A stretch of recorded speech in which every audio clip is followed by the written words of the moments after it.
the Bills are a pass-happy team. Everyone knows, especially on early downs. So they're playing a lot of those 2 deep looks. So what the Bills are getting are some super light boxes, 5, 6-man boxes. And so they have to be able to run it, but they also have to be able to run it with not necessarily the traditional fullback or even an H-back role, because if they're spreading guys out in those, empty set or 2x2 sets with, 4 wide receivers. So you're going to get matchups where, like in the Patriots game, the Patriots played 6 and 7 defensive backs. You better be able to run it versus that. Right. And you better be able to run it up the middle versus that. What the Chiefs did, they ran dime a lot with Sorensen, Matthew, extra safeties and defensive backs, but the Bills couldn't run it. So if you're getting the light boxes, which again is really because of the scheme, because of the pass happy scheme, but you're also getting lighter defenders on the field. This is where the game needs to evolve for the Bills, and it's going to evolve around the league because a lot of the teams are starting to use that 10 personnel a little more, and they're also starting to use dime a little more because it's a passing league. Is you're getting light boxes, you're getting lighter defenders. You need to go back to that power game and be able to run it when they are obviously setting you up to defend the pass. If they're setting you up to defend the pass, you got to be able to run it. And they have to be better no matter any way you look at it. Yeah, I mean, and to your point, I mean, Sorensen and Matthew, I mean, they're pretty good run defenders, Sure. for the, I mean, even though they are defensive backs, they are pretty good run defenders. But I mean, 3rd and 2, 3rd and 3, I want to see them, when they know you're running it, that's what I want to see. When they know you're running it and we know you're running it, when it's power or something like that, we have to. I mean, I know we're not built up front necessarily to run that way, but there is instances where you have to do that, and I think I they just can't have, see. though. See, Did they? I don't know. Okay, I don't know. Maybe Yeah, I missed something. when they were trying to close out games, you heard Bean reference it. When they were trying to close out games during that 4-minute drill, game. Yeah, they closed it out. Yeah, Pittsburgh game again, the New England game. They had opportunities to close out games and they were able to run it. They were. It's when they needed to counter the punch. Again, the Chiefs game, the Patriots game, another example, like where those boxes were light. The Colts game, like then they have to be able to run. It's not when. I don't know. I think that's a cliche. Hey, you got to be able to run it when they know you're going to run it. Yeah, because that's when you're closing out a game. That's the exact situation. And I think for the most part they did. But it was one of those opportunities where the defense was like, "Go ahead, run it. You got 6 in the box, run it. You can't." I felt like I seen a lot of times where we needed a yard or two, and it just wasn't there. And I hate to run the ball on 1st down and get 1 yard. I mean, that's when, especially like you're saying, when they're playing dimes and cover 2 looks and stuff, and you're only getting 1 or 2 yards on a run. I mean, I've been saying all year, like a lot of people are down on Morse, and I've said it all year, and I even did 2 long strings of Mitch Morse, and when he was successful and when the offense was successful and getting those explosive plays and getting their running backs to 2nd and 3rd levels, it was when Morse was pulling. He even said it. He's an athletic center. We didn't use him properly. And I think that's, again, it comes back to, tweaking the scheme a little bit, because now, in the offseason, Dable obviously was like, "Oh, I got all these weapons. I got Diggs now. I need to scheme up an offense that's efficient on early downs." And they were one of the most efficient offenses on early downs because they were pass happy, and that's fine. I'm cool with that. Like, I've evolved as an analyst to say, like, I'm okay with that. Obviously, I'm a former running back, so I'm all about pound and ground to pound. So I understand where the league is now. So I'm cool with going to that, pass happy offense. But now what Dable has to do this offseason, which is exciting for me, is he's got to marry those concepts that worked and made that offense efficient on early downs with a run game. And that is going back to the college game, going to study the college game, going to study teams like the Chiefs that are incorporating those college spread type run concepts and incorporating into this offense. And it's just something that wasn't quite there, which is why you saw them shift, like, hey, when we run the ball, we got to put Josh under center and we got to hand it to Moss and take those 4 yards and 3 and 4 yard plays just to honor it, to honor the run game and make them respect it. But they still didn't do it because they became a little more, I don't want to say predictable, but it was like, okay, if they're under center, more than likely they're running the ball and maybe they'll throw the ball down the field off play action. So that's what they need to do. Get Dable back into the lab and have him study, which he did in the last offseason. We saw what worked, and that's what's exciting for me. Well, yeah, I think a lot of that is, okay, they got Diggs. They wanted to make that trade they wanted to make Bean look good on that trade. I feel, you know what I mean? Like, and he did. You You know, he better made. use him. Yeah, You know for what I real. mean? Like Like, use you him. know that. You know, all right, now, okay, we see what he can do. He can beat pretty much whatever defense. You know, I don't know what happened, and I didn't watch a lot of the Chiefs. I was, you know, it's a hard time looking back at that game, Sure. but you know, they prove that they can throw the football, right? Um, now let's prove that we can be balanced, you know, to a degree. Like, you don't have to be 50-50, of course, but I mean, at least show it enough to where the defense has to respect it. I mean, especially in a game where maybe your passing game isn't, you know, isn't on point that day. Right. If they take away your pass game, then you're left with your nuts in your hands, dude. You know what I mean? Yeah. You're like, all right, now what? You know, so we have to be able to be multiple in that regards, because if we're not, if we do get shut down like we did in the past game on for the Ravens game, and really the to Chiefs game, you know, for the Yeah. most part, what you know, what are you gonna do? You know, but you know, like, that's why I feel like, you know, the running backs we have. Um, I don't know. What do you think on them? I mean, do you think they're the answer? I mean, I don't really. I like Listen, them. I I think I Moss I could okay. lose a little weight. Maybe he'll get faster. But go ahead. I think the way that they constructed the running back room and the offense, as we're talking here, is for the run game to not be the centerpiece, of course, which is fine, but be efficient. And the two running backs that they drafted over the last couple of years in the third round, in Motor and Moss, are guys that aren't really all that explosive. If you get them to the second level, they're going to get chunk plays, those 20, 30-yard runs, if you can get them to that next level. But they are guys that are drafted to be efficient. And why do I say that? Because they are two running backs that, over the course of their history in college and even early on in their careers in the NFL, are guys that can break tackles and make guys miss. They have always been guys that can break tackles and make, you know, are elusive in a sense of in a phone booth. If I have hit our running backs matched up with a linebacker in the hole one-on-one, more times than not, they're breaking tackles. The numbers show that.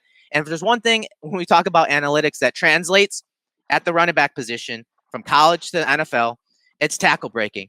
And I think that most fans don't realize that. And most fans look at those guys as, yes, they're not burners. And so we need to get a speed back. And while I'll agree, adding a different element and change of pace guy is cool. I think they should do it. I would love to Mm, have a James White type on third down that you could put in there. And even James White, if you look at him, he's not fast. He's a 4.5 guy, but he's quick, he's elusive, and he's great out of the backfield and catching the ball. I think adding a guy like that would be tremendous for this offense, because those third down possessions, especially once like Moss and Singletary, not that they're bad receiving backs, but when they catch it out in space, it's almost like, oh my God, I got this much space. What do I do next? And I think a guy like White, can do things with the ball in his hands out in space a little more.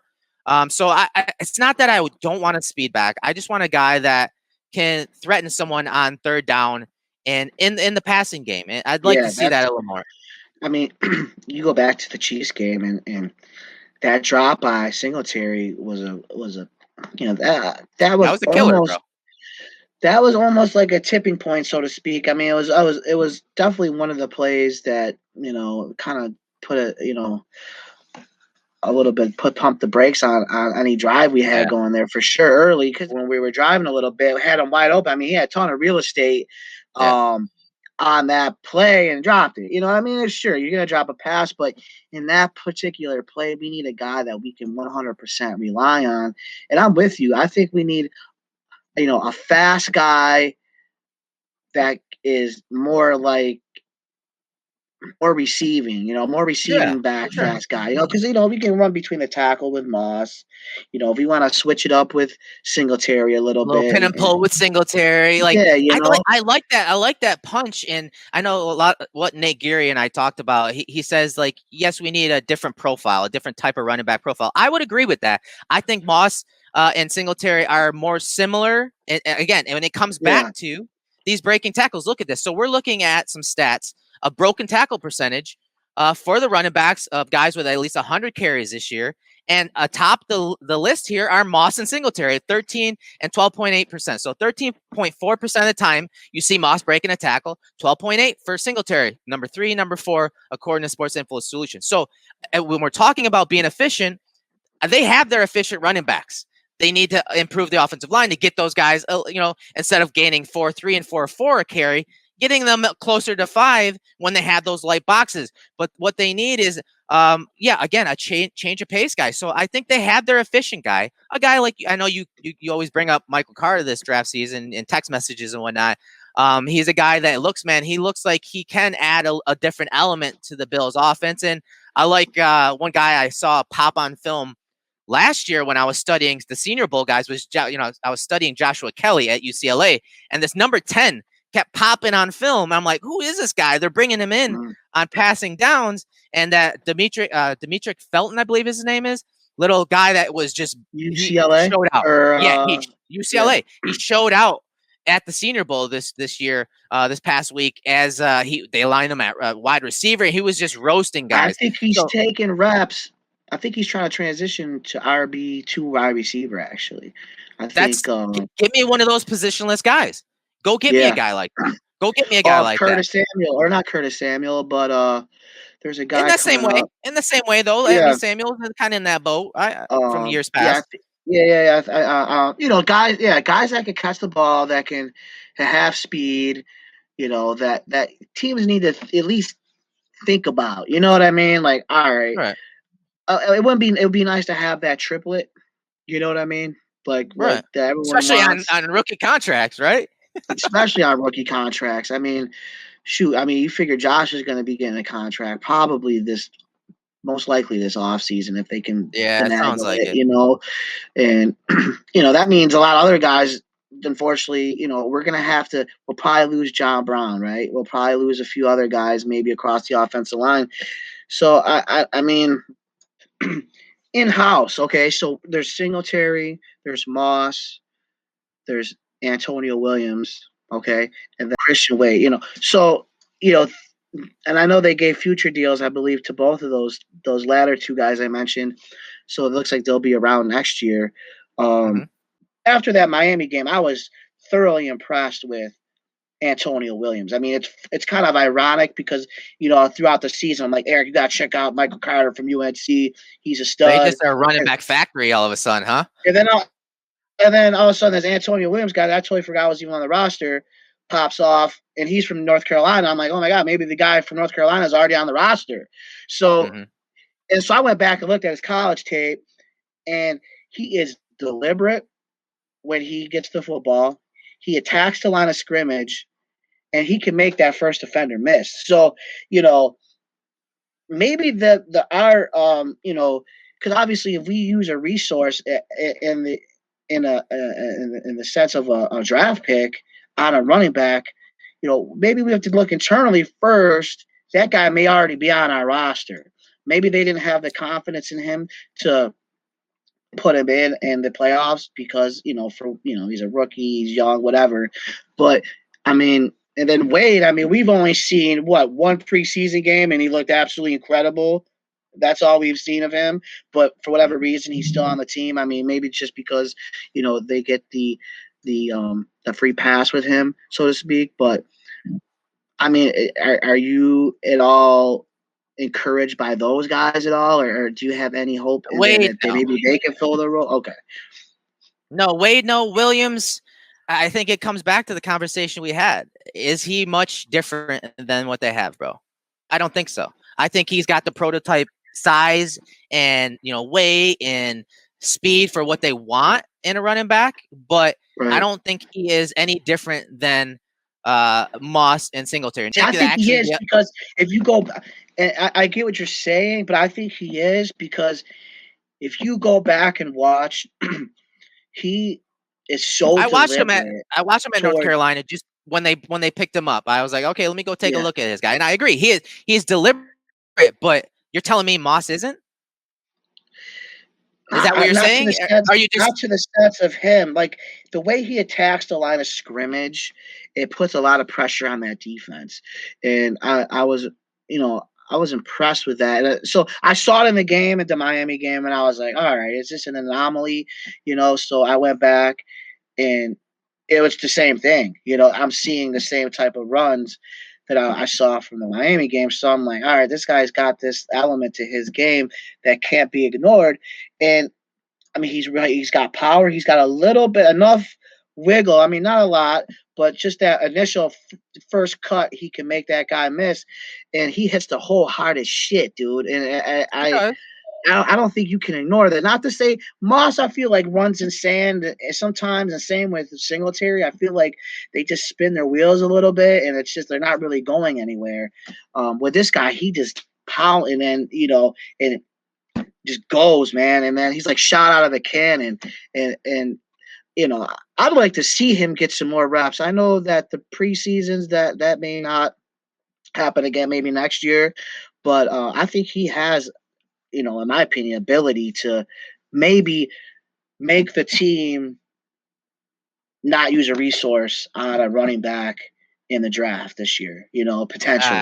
I don't know. No? Like I said, I think I think that they do need to, not even necessarily a pick, even if it's an undrafted guy, even if it's a free agent guy. I think they need to add a different change of pace guy. And again, I think it's that important. I mean, if you look back at the EP system, Brian Dable's system, Patriots system, it's always been very good. It's always had a guy like that. They always had their 1-2 punch guys. Similar to the way it's built now. 1-2 punch guys up the middle. I mean, and they would cycle those guys in. Ben Jarvis, Green Allen, Corey Dillon, like Steven Jackson late in his career. Like they would cycle those guys in and out to move the sticks, move to move that and get those first downs. But then they always had that, Kevin Falk. They always had that James White. Yep. You know what I mean? Like, and those guys made big plays in big moments, especially out of the backfield. Guys, yeah. I mean, obviously Corey Dillon, he was phenomenal with the Patriots and things like that. But and Ben Jarvis, but yeah, Kevin Falk and James White. I mean, Tom Brady loved checking those because they would always pick up those first downs when you needed them. No doubt. They were just, I mean, and they were reliable. They were tough. They were gritty. They could make a guy miss. So yeah, I mean, I would love to have a guy like a Kevin Falk on the team. That is more like your Swiss Army knife running back that you can just rely on. It's more reliable than anything else, but with obviously ability.